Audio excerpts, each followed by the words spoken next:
Hello. Thanks for the intro. And hello everyone. My name is Xing-Dong. I'm a third-year PhD student from X Discovery Lab from Dartmouth College. Today, I'm going to talk about WrisText, one-handed test entry using REST structures. This work was in collaboration with Zheer and Qifan, who are the summer interns in our lab, Seyed, Xiang, Chen, Xiaojun, and my advisor, Xing-Dong. Before I talk about motivation and related work, first of all, I just want to quickly show you what is WrisText and how WrisText works. So WrisText is a one-handed test entry technique for the smartwatches. As you can see in this video, user can enter the test by moving their wrist in different directions. So here is the keyboard layout for the WrisText. It contains 6 keys of the same size. Each key includes 4 or 5 letters. The top 3 candidates generated by our language model were also shown besides the right circle. And the enter test will be shown in the middle area of the screen. And the white cursor shows the wrist motion and provides the visual feedback to the user. So now, let's see an example. To enter U, user strike the wrist to the north direction to select the key containing YZAB first. And then, user strikes his wrist to hit the key containing ONNL. And so on and so forth until the user finds the word he wants to enter. User can pinch the thumb and index finger to navigate to the next word and rub the fingers to commit. Here it is. I will talk more details about the prototype and why the keyboard layout looks like this and the user performance using our technique later in this talk. But before that, let's get back to the motivation. So entering tests on a smartwatch is very challenging because of its small form factor. And one of the most common problems is that test entry on a smartwatch often necessitates both hands, which could be troublesome in some situations.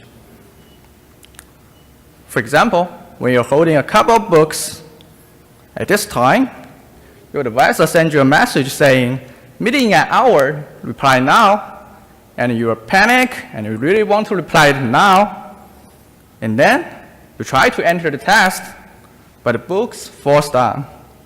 So one-handed test entry on smartwatch provides an alternative way for users to free one hand to enter the test instead of interrupting their ongoing task. So previous works about one-handed interaction for the smartwatches has been largely focused on the general interactions. We proposed the WrisText in West 2016. It allows one-handed continuous gesture input while maintaining a relatively stable screen. So WrisText is an application of WrisText aiming for one-handed test entry on the smartwatches. So Fingertinight, as introduced in the previous talk, did a fantastic job supporting one-handed test entry on smartwatches. But in this work, we took a different approach to use wrist motions to select keys and enter the test. So next, I'm going to talk about the prototype of the WrisText. Our prototype consists of a TicWatch 2 to visualize the keyboard, and an Arduino to collect sensors data and other electronics. We augmented the wristband with 12 proximity sensors to track the wrist motions and 1 piezo sensor to detect the pinch gesture between the thumb and the index finger. Basically, we used a similar hardware and the same tracking algorithm in the WrisText to support continuous wrist motion tracking and pinch detection. With this prototype, we start to design an appropriate keyboard layout for the WrisText. The first thing coming to our mind is the key size. Keys needs to be large enough to facilitate pointing. However, larger keys may cause ambiguity issues when associated with multiple letters, just like the Keynight keyboard. So we conducted our first study to investigate the performance of wrist pointing on the different target sizes so that we can get appropriate key size to inform our keyboard design. We recruited 15 participants aged from 22 to 30 and asked them to perform the pointing task with our prototype. The target size was chosen as multiples of 30.8 degrees, which is the key size containing only one letter. From our pilot study, we found out that 30.8 degrees was too small for the participants to point precisely. So we started from 2-letter key, 3-letter key, 4-letter key, 5-letter key, and 6-letter key. The middle points of the target appears in 8 typical directions: east, northeast, north, northwest, west, southwest, south, and southeast. For each target location and target size combination, we repeated 5 times.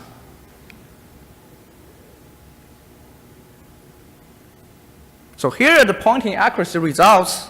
The x-axis shows the target size, and the y-axis shows the average accuracy. As expected, pointing accuracy increased with the size of the target increasing. Results also suggest that a target needs to be at least 55 degrees for the participants to maintain an accuracy above 90%. So the targets around 55 degrees appear to be well balanced between the striking accuracy and the key size. For the aesthetic reason, we decided to have 6 keys with the same size, 60 degrees for each, and 2 of the keys include 5 letters, and the remaining 4 keys include 4 letters. So here's an example. Besides the accuracy, we also collected subjective ratings of physical insertion of 8 striking directions using continuous scale from 0 to 6. 0 means extremely easy, 3 means moderate, and 6 means extremely hard. 8 different colors represent 8 different striking directions. From the figure, we can see that vertical directions like north and south were rated easy to perform with an average rating around 1. However, the backslash directions like northwest and southeast were rated hardest to strike. With all the findings and results in our first study, we considered the following factors when we designed the keyboard layout. First of all is the striking comfort. As I have just shown you in the previous slide, physical insertion of 8 directions were difficult. We should place the commonly used letters near the location most comfortable for the users to strike. This can not only improve the striking accuracy, but also reduce the fatigue using our technique. Second, striking accuracy. Just like the striking comfort, striking accuracy was also different in 8 directions. Likewise, commonly used letters should be placed near the location where higher accuracy can be achieved. Third, word disambiguation. In our design, each key was associated with 4 or 5 letters, so a series of key strikes may map to a set of different words. We should identify the layout that introduces the minimum word ambiguation, meaning that after a few strikes, you can always find the word you want to enter in the top candidates. So last but not least, layout learnability. We place the letters in an alphabetical order to help users to learn and locate the keys quickly. Due to the time limit, I won't be able to discuss the details about how we use these 4 metrics to get our optimal keyboard layout. If you are interested, please just refer to our paper for more details. But right now, please just trust me, this keyboard layout is the most balanced layout considering these 4 metrics. And we use this layout for our following user evaluation. We conducted a 5-day user study to investigate the performance of WrisText. The goal of the study was to measure how well people would perform WrisText entry using our technique in the common smartwatch usage scenarios. We were also interested in knowing how user performance can improve through practice over time. We recruited 10 participants aged from 20 to 25 and asked them to perform test entry tasks using our prototype. And we have 2 conditions, hand down and hand up. In the hand down condition, participants were required to have the watch hand hanging alongside the body. In this condition, no visual feedback of the keyboard was given, and the test entry was carried out eyes free. The top 3 candidates and the test entered by the user were shown on the monitor. This was to simulate a situation where a near-eye display, for example, like a Google Glass, is available to the user. In the hand-up condition, participants held the watch in front of their chest, and this allows them to see the keyboard and gesture trace they were drawing on the watch screen, and the test entered by the participants, along with top 3 candidates, was also shown on the screen of the smartwatch. In both conditions, participants were required to perform this task while standing to simulate smartwatch usage scenarios. So for each condition, participants typed 80 phrases randomly picked from McKinsey phrase set, and the same procedure lasted for 5 days. No phrases was repeated across different days. So here are the results for the test entry speed in the hand-down condition and hand-up condition. The x-axis shows different days, and the y-axis shows the text entry speed using word per minute as the measurement. The steep curve over 5 days shows a large performance improvement. The average speed on the first day was 5.8 word per minute, and it bumped up to 15.2 word per minute in the last day, with an increase of 162%. As expected, it was easier for participants to solve the first day with the hand-up condition than with the hand-down condition, because they are relying on the visual feedback to get familiar with the keyboard layout. However, their skills improved over time.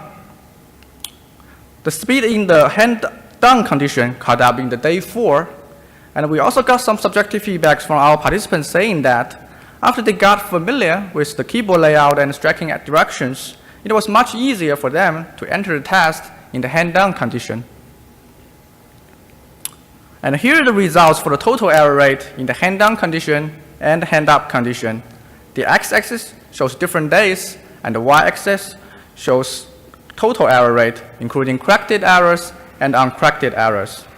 Corrected errors are the errors entered but corrected, and uncorrected errors are the errors in the committed test. As you can see here, total error rate dropped significantly after practice over time, and a similar trend was found out that participants would make more mistakes in the hand-down condition in the first 3 days. But after that, error rate in both conditions will reach to a similar level. So here's a demo showing how WrisText works. As you can see here, user strikes his wrist in different directions to hit the key he wants to enter.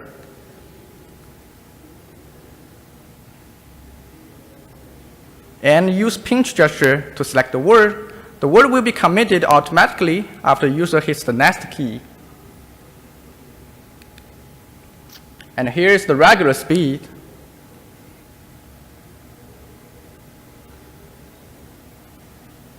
And in the hand-down condition.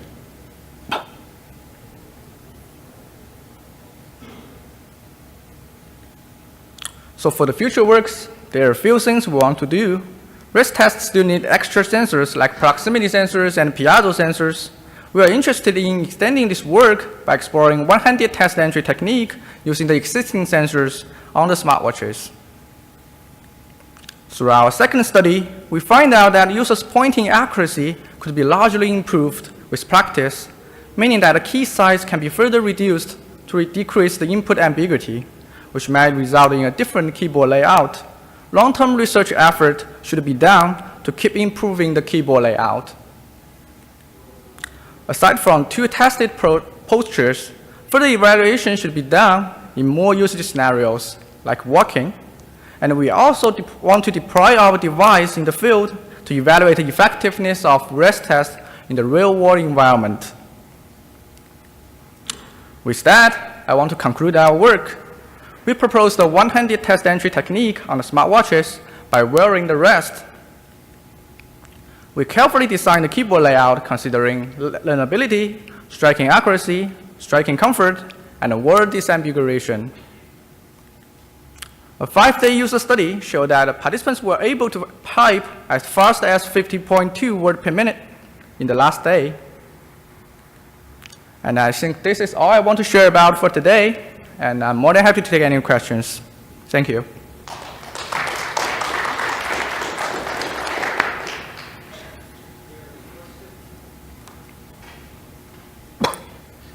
Hi again. Scott McKenzie from York University. Remarkable text entry rates. Congratulations. That's really something else. It's almost unbelievable. 15 words a minute with just, and eyes free. Now, my question is, people were able to do early word selection, correct? Before the full word was entered, yes, they could select the word. Yes. We also implement the autocomplete mechanism to let the users, the word will appear without, the user don't need to enter all the letters in the word. They just need to enter several words of them, and our autocomplete mechanism will show the word based on the word frequency. Okay, so here's my real question then, based on that. Keystrokes per character is a metric that is often used to characterize text entry on ambiguous keyboards and other keyboards. Keystrokes per character can also be used as a dependent variable to see what actually happened.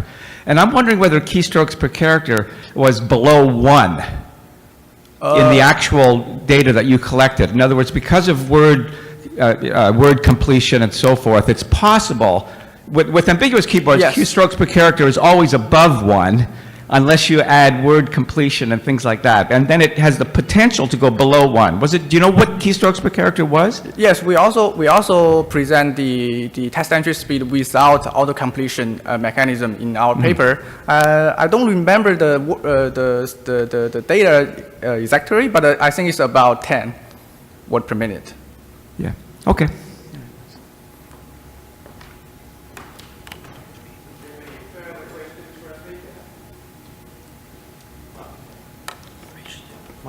Mark Dunlop, Strathclyde, Scotland. I was thinking about why, with your last slide, when you were saying you were thinking of narrowing it as people got better, why did you go for demarcated keys? Because you could just have the alphabet around the side and let the language model work out which letters they were pressing. You are sorry, I did not understand your question. So an alternative. So you had 6 keys around the outside? Yeah, I have 6 keys. Why did you go for 6 and not 26 with near letter correction? Yes, I have already said in the previous slides. So we did our first study to evaluate the key size, because too small, it would be hard for users to use their wrist to point precisely. So we conducted a study and we evaluated different target sizes, and we find out that 55 degrees is perfect, and it's perfect balance between the striking accuracy and word disambiguation. And then we use this key size for our user evaluation, and that's it. Yes, but you could, so you don't have to hit the letter you're looking for, like on smartphones. If you hit the neighboring letter, I see. It makes more sense by the language model. Yeah, sure. Did users want to hit the right letter? Yes, so you are saying that we can have a statistical model to, if the user is not exactly hit the key, but our language model can also autocomplete the word, right? So yes, this is definitely what we want to do in the future, and I think this is we need to collect more data to support this kind of stuff, because sometimes people would like to strike in. They think they are striking in one direction, but actually the rest is kind of struck to another direction, and we can collect more data to form a statistical distribution of that, and we can use this statistical model to get a better results. I think this is definitely what we want to do in the future. Yeah. Yeah, with what you're saying about the different zones and the different accuracy, it'd be really interesting to see what that model looks like. Yeah, thank you. Yeah, cool, thank you. So please thank